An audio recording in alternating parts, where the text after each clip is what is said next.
दर्शकों, जल्दी हम दिसंबर के महीने में प्रवेश करेंगे और देखते देखते ये पूरा वर्ष भी खत्म होने की कगार में है। और ये महीना जब शुरू होता है तो हम आपको सामने प्रस्तुत होते हैं अपनी मासिक राशि फल आदेश की श्रृंखला के साथ, क्योंकि हमें ज़रूर जानना चाहिए कि जो हमारा आने वाला महीना है वो हमारे लिए कैसा रहेगा। क्योंकि जो भी ग्रह गोचर की स्थिति बनती है या उनके स्थान में कुछ परिवर्तन होता है तो उसका प्रभाव हमारे जीवन में निश्चित तौर से देखने को मिलता है। हरे कृष्ण दर्शकों, वैदिक एस्ट्रोकेद में आपका स्वागत है। मैं ज्योतिष आचार्य पूजा। तो मासिक राशि फल आदेश की श्रृंखला की हमने शुरुआत तो कर दी है और हमने अब तक आपको 2 राशियों के बारे में अलग-अलग वीडियो में बता चुके हैं। और आज की इस वीडियो में चर्चा करेंगे हमारी तीसरी राशि मिथुन राशि के बारे में, यानी मिथुन राशि के जातकों के लिए दिसंबर का महीना कैसा रहेगा। जो भी ग्रह गोचर की स्थिति बनेगी वो आपके जीवन में, आपके स्वास्थ्य में किस प्रकार का प्रभाव डालेगी, उसे समझना बहुत जरूरी है। इसके अलावा आपके शिक्षा और करियर के लिए कि दिसंबर का महीना कैसा रहेगा, किस प्रकार के उतार चढ़ाव से आप गुजर सकते हैं, इसे समझना जरूरी है। कार्य क्षेत्र और माहौल कैसा रहेगा, जो पहले से नौकरी पेशा लोग हैं उनके लिए दिसंबर का महीना कैसे जाएगा।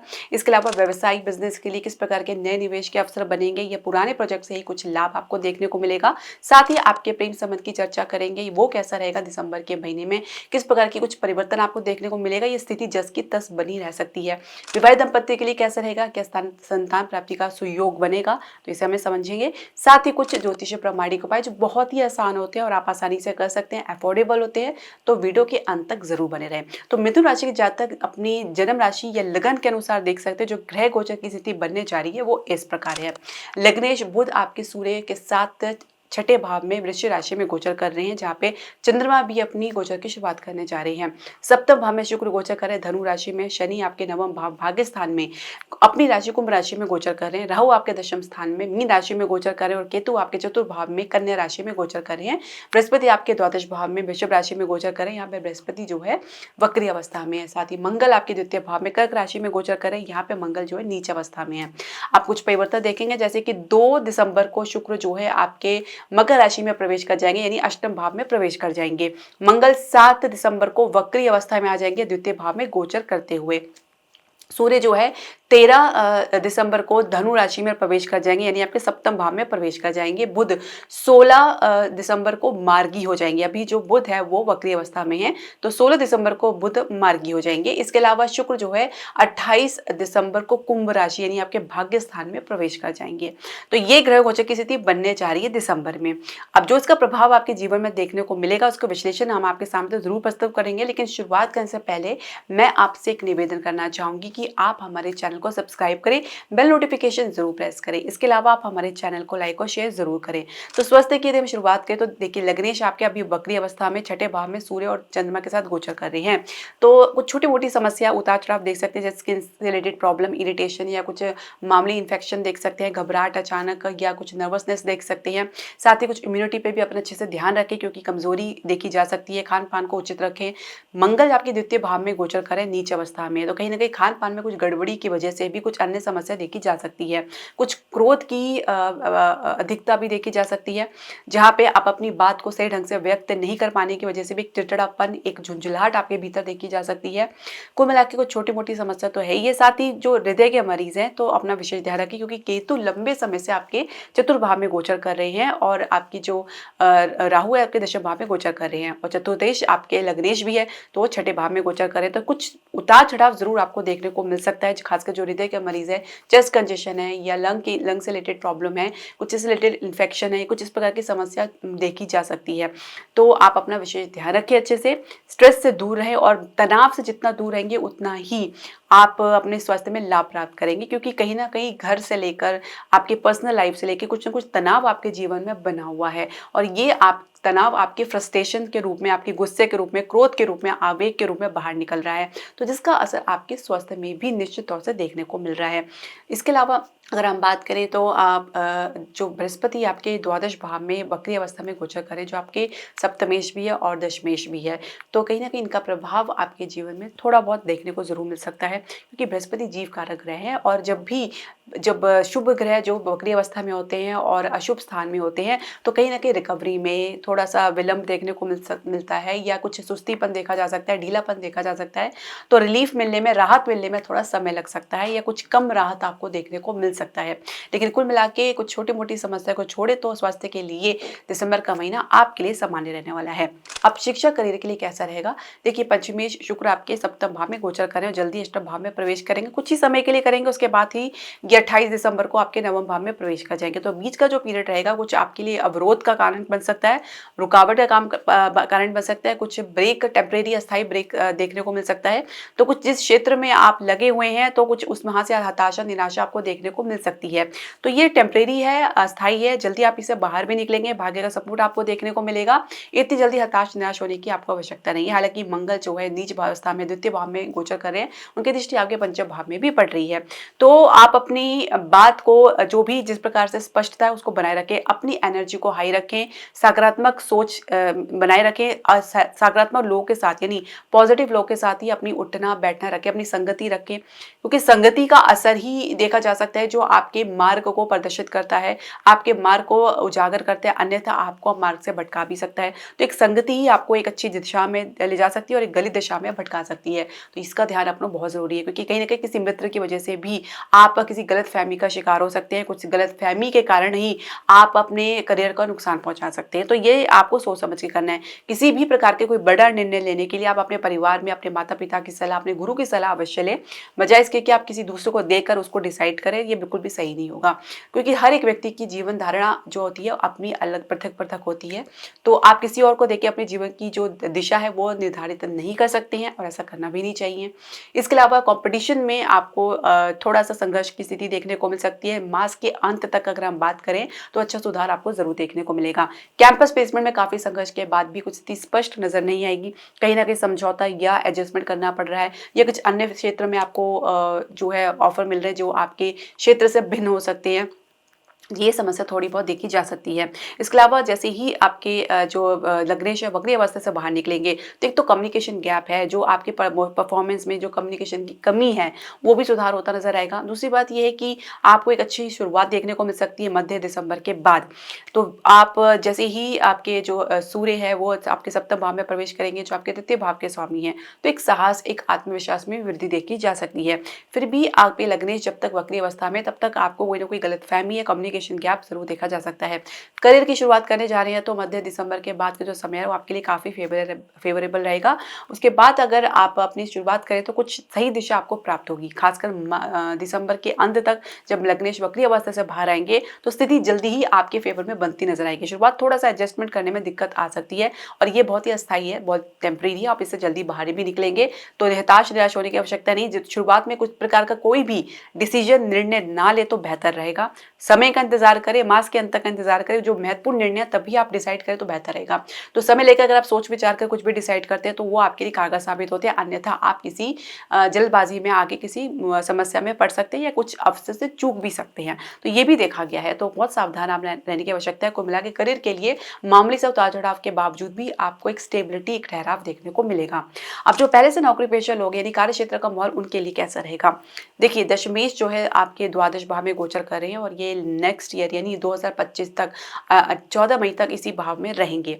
तो आपको थोड़ा सा सावधान रहने की आवश्यकता है। कहीं ना कहीं काम को लेकर लापरवाही है, ये काम में कुछ गिरावट देखने को मिल सकती है, उसके कारण नुकसान देखने को मिल सकता है। खासकर बृहस्पति अभी वक्री अवस्था में और कम से कम लंबे समय तक रहेंगे, जनवरी तक ये वक्री अवस्था में ही रहेंगे। तो इसकी वजह से भी कहीं ना कहीं आपको कुछ दिक्कतों का सामना करना पड़ सकता है। आपकी बात जो है वो अन्यथा मतलब से निकाली जा सकती है, या कह सकते हैं कि गलत फहमी का शिकार हो सकते हैं। इसके अलावा परफॉर्मेंस में, प्रदर्शन में भी कमी देखी जा सकती है, काम पूरा होने में दिक्कत देखी जा सकती है। परफॉर्मेंस में कमी के चलते आपके भीतर झुंझलाहट, चिड़चिड़ापन देखा जा सकता है। जिस ग्रोथ के लिए, जिस प्रमोशन के लिए, जिस प्रोग्रेस के लिए आप प्रयास कर रहे हैं वहां से भी कुछ खास आपको सफलता देखने को नहीं मिल पाएगी। तो कुल मिला के संघर्ष की स्थिति आपके लिए, आपके करियर को एक प्रकार का दिशा प्रदान तो कर रही है, पर आपकी परीक्षा भी ले रही है। तो आप कह सकते हैं कि ये आपके लिए थोड़ा चैलेंजिंग रह सकता है। इसके अलावा अगर हम बात करेंगे तो आपकी नई जॉब की अगर आप प्रयास करें तो शुरुआत में अच्छी सफलता आपको देखने को मिल सकती है। लेकिन अगर आप कुछ ठहर कर प्रयास करें तो ज़्यादा बेहतर रहेगा। जैसे ही लग्नेश आपकी वक्री अवस्था से बाहर आएँगे, तो जो भी आपकी जो भी परफ़ॉर्मेंस रहेगी, आपका प्रदर्शन रहेगा इंटरव्यू में, ये आपके जॉब से रिलेटेड है, तो उसमें भी कुछ सुधार आपको ज़रूर देखने को मिलेगा। और ऐसे में जब आपका परफ़ॉर्मेंस बढ़िया रहेगा तो रिज़ल्ट भी आशानुकूल आपको देखने को मिल सकता है। तो आप थोड़ा-सा धैर्य धारण करें, समय आपके पक्ष में बनेगा, लेकिन थोड़ा समय के बाद। इसके अलावा अगर आप स्थान से बाहर कुछ प्रयास करें तो वहाँ से भी कुछ आपको ऑफ़र मिल सकते हैं। पर मैंने जैसे बताया कि मध्य दिसंबर और खासकर मास के अंत के बाद ही कुछ समय आपके लिए काफ़ी बढ़िया रहने वाला है। पर कुल मिला के ग्रोथ के लिए, प्रमोशन के लिए, प्रोग्रेस के लिए शॉर्टकट तरीका बिल्कुल भी ना अपनाएँ, ना ही किसी की बातों में आके अपना नुकसान कर लें। जो भी है अपनी आँख खोलकर अपना सोच विचार करके अपना जो भी डिसाइड करें। साथ ही अपनी वाणी पर नियंत्रण बनाकर चलें, क्योंकि जल्दी रिएक्ट देना, ये जल्दी प्रतिक्रिया देना आपके लिए नुकसानदायक साबित हो सकता है, तो इससे आपको परहेज़ करना होगा। इसके अलावा अगर हम बात करें आपके व्यवसाय की, बिज़नेस की बात करें तो सप्तमेश द्वादश भाव में गोचर करें, वक्री अवस्था में है। सप्तम भाव में शुक्र गोचर करें। आइडियाज़ बहुत है, प्लानिंग्स बहुत है, क्रिएटिविटी बहुत है, पर उसको क्रियान्वित कैसे किया जाए, इम्प्लीमेंट कैसे किया जाए, दिशा आपको नहीं मिल पा रही, रास्ता आपको नहीं मिल पा रहा है और कभी-कभी काम बनते-बनते बिगड़ जाता है। जो पुराने काम है उसमें भी कुछ कमी के चलते कुछ खर्चा अधिक देखने को मिल सकता है या नुकसान देखने को मिल सकता है। काम में बहुत ज़्यादा गिरावट या पुनरावृत्ति या रिपीटेशन ऑफ एक्शन देखा जा सकता है, जिसकी वजह से काम समय पे समाप्त ना होने की वजह से विलंब देखा जा सकता है। तो परिणाम में वैसे ही विलंब आपको देखने को मिलेगा। जब तक कि सप्तमेश वक्री अवस्था में द्वादश भाव में है तो कोई खर्चा आपको लगातार देखने को मिल सकता है, या नुकसान कुछ लगातार आपको देखने को मिल सकता है। हालाँकि आपको कुछ राहत ज़रूर देखने को मिलेगी मास के अंत तक। तब तक का थोड़ा पीरियड आपके लिए कह सकते हैं थोड़ा चुनौतीपूर्ण रह सकता है, संघर्ष में रह सकता है। नए निवेश के लिए कुछ अवसर मिलेंगे, लेकिन कोई खास आपको उसमें कुछ भविष्य नज़र नहीं आएगा। खासकर रियल एस्टेट में तो बिल्कुल भी आपके पक्ष में स्थिति बनती नज़र नहीं आ रही, कम से कम नेक्स्ट ईयर तक तो ऐसे ही आपको देखने को मिलेगा। शेयर मार्केट में भी कुछ गिरावट के चलते ही आप इससे अपना मुँह मोड़ ले सकते हैं या अपना मन हटा सकते हैं, क्योंकि अभी इस माह पे भी कुछ खास भविष्य आपको नज़र नहीं आएगा। अन्य क्षेत्र में, अन्य सेक्टर में अगर आप कुछ प्रयास कर रहे हैं, समय के साथ थोड़ा-सा आपको धैर्य धारण करना होगा, थोड़ा पेशेंस रखें, समय आपका ज़रूर बदलेगा, लेकिन कुछ समय लग सकता है। देखिए, जब भी ग्रहों की स्थिति विपरीत होती है, वक्री अवस्था में होती है, तो काम अचानक चलते-चलते कह सकते हैं उसमें गिरावट देखने को मिल सकती है, ढीलापन देखने को मिल सकता है, तो जिसकी वजह से आपका रिज़ल्ट भी वैसे ही हो जाता है। तो ऐसे में आपको हिम्मत से काम लेना है, साहस से काम लेना है। विदेश के लिए कुछ आप प्रयास करें तो उसमें मेहनत अधिक करनी पड़ सकती है, एफर्ट अधिक डालना पड़ सकता है। परिणाम उसके अनुरूप तो नहीं मिल पाएगा, पर कुछ कह सकते हैं कि आपके आत्मविश्वास को ज़रूर बढ़ोतरी मिल सकती है। अब दर्शकों समझेंगे आपके प्रेम संबंध को, यानी लव रिलेशनशिप के लिए कैसा रहेगा दिसंबर का महीना। पंचमेश आपके सप्तम भाव में गोचर करे तो विवाह की चर्चा वो जोर शोरों से अपने परिवार के साथ कर रही हैं और आपको कुछ सपोर्ट भी देखने को मिल रहा है, लेकिन कहीं ना कहीं बात बनती नजर नहीं आ रही है।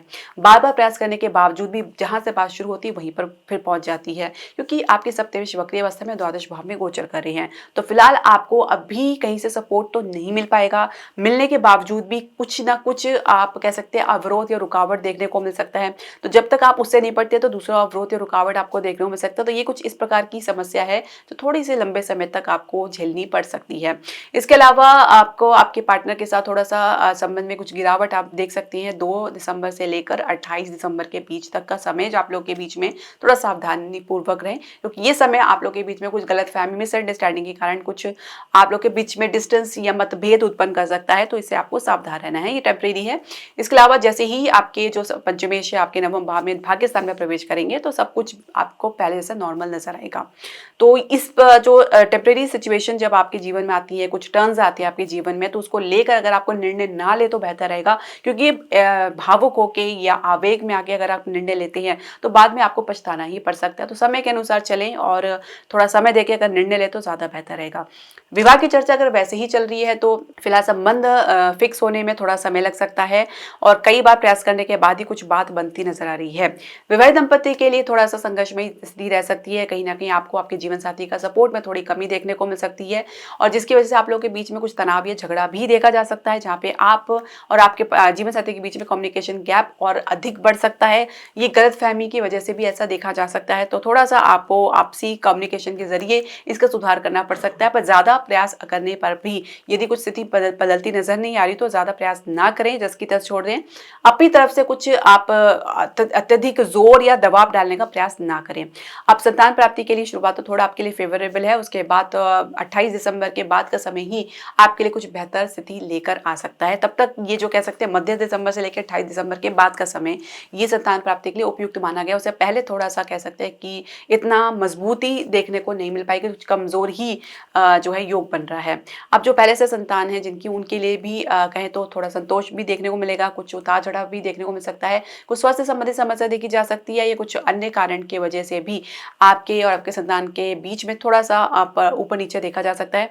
कुछ बातें, कुछ गुप्त बातें भी पता लग सकती हैं जो आपको थोड़ा हतप्रभ कर सकती हैं। तो ये चीज़ें थोड़ी सी ऊपर नीचे होंगी, लेकिन जल्दी ही से आप संभाल पाएंगे, सिचुएशन को संभाल पाएंगे। संतान से भी अच्छा सपोर्ट और सहयोग आपको देखने को मिलेगा। तो कुल मिला के जो भी सिचुएशन क्रिएट होती है हमारी लाइफ में, वो कहीं ना कहीं कम्युनिकेशन गैप और मिसअंडरस्टैंडिंग की वजह से और आपकी समझ में कमी की वजह से ऐसा देखा जा सकता है। और कभी कभी बात छोटी छोटी बढ़कर वो बड़ी भी हो जाती है। तो इस वजह से भी ऐसा देखा गया है कि आपसी संबंध में दरार या रुकावट या एक डिस्टेंस बन जाता है, क्रिएट हो जाता है। हालांकि जब बातचीत सही दिशा में चलती है, जब ग्रहों की स्थिति सही होती है, तो आप लोगों के बीच में स्थिति भी वैसे ही बनती जाती है। तो कई बार होता है कि अगर आप जिस पर विश्वास करते हैं उसको आप जानते हैं अच्छे से, लेकिन उसके व्यवहार में कुछ परिवर्तन आता है, तो थोड़ा समय आपको देना चाहिए, कुछ अच्छे से बात करनी चाहिए, और हो सके तो आप समय का इंतजार करें, क्योंकि समय हर चीज़ की भरपाई करता है। उपाय की अगर आप बात करें तो देखिए, आपको लग्नेश का उपाय करना है। फिलहाल छठे भाव में गोचर कर रहे हैं और वक्री अवस्था में है, तो प्रत्येक बुधवार को गाय को हरा चारा जरूर खिलाएं। और हो सके तो आप, आपके जीवन में यदि बुध की दशा चल रही है, बुध की अंतर दशा चल रही है, तो आप किसी भी तोते को पिंजरे से मुक्त करा सकते हैं। इसके अलावा आप मूंग की दाल, हरी मूंग की दाल का भी दान कर सकते हैं प्रत्येक बुधवार को। और गणेश जी को 21 दुर्वा या 11 दुर्वा घास भी आप चढ़ा सकते हैं, बहुत ही आसान उपाय है। सप्तमेश का उपाय भी आपको जरूर करना है। द्वादश भाव में गोचर करें, वक्री अवस्था में है, तो यहाँ पे आपको अपने पर्सनल रिलेशनशिप से या आपके जीवन साथी के साथ या अपने व्यवसाय को लेकर जो भी दिक्कतों का सामना करना पड़ रहा है, तो ये उपाय आपको जरूर करना चाहिए। ओम नमो भगवते वासुदेवाय का 108 बार नित्य जाप करें। प्रत्येक बृहस्पतिवार को हो सके तो विष्णु सहस्त्र नाम का पाठ करें और पीली वस्तु का दान करें। तो ये छोटे छोटे उपाय आप जरूर करें और इसे लगातार करते रहें। इसको कोई दिन निर्धारित नहीं है, लेकिन हाँ, अगर आप किसी स्रोत का पाठ करते हैं तो संकल्प के साथ ही, पूरी के साथ करें। संकल्प लेकर आप उनके सामने अपनी इच्छा व्यक्त करें, और उसके बाद आप ये 11 बृहस्पतिवार, 7 बृहस्पतिवार, 21 बृहस्पतिवार, जैसे आपका सामर्थ्य अनुसार आप ये पाठ का संकल्प लें। उसके बाद आप उसका उद्यापन कर सकते हैं। इसका कुछ बड़ा प्रयोजन करने की आवश्यकता नहीं है। आप प्रसाद चढ़ा सकते हैं भगवान को विष्णु लक्ष्मी जी के मंदिर में, या घर में ही अपने विष्णु भगवान जी को प्रसाद चढ़ा सकते हैं। अगर आप इसे हमेशा कंटिन्यू करना चाहें तो ये तो बहुत अच्छी बात रहेगी। तो दर्शकों, ये उपाय श्रद्धा विश्वास के साथ कंटिन्यू करते रहें।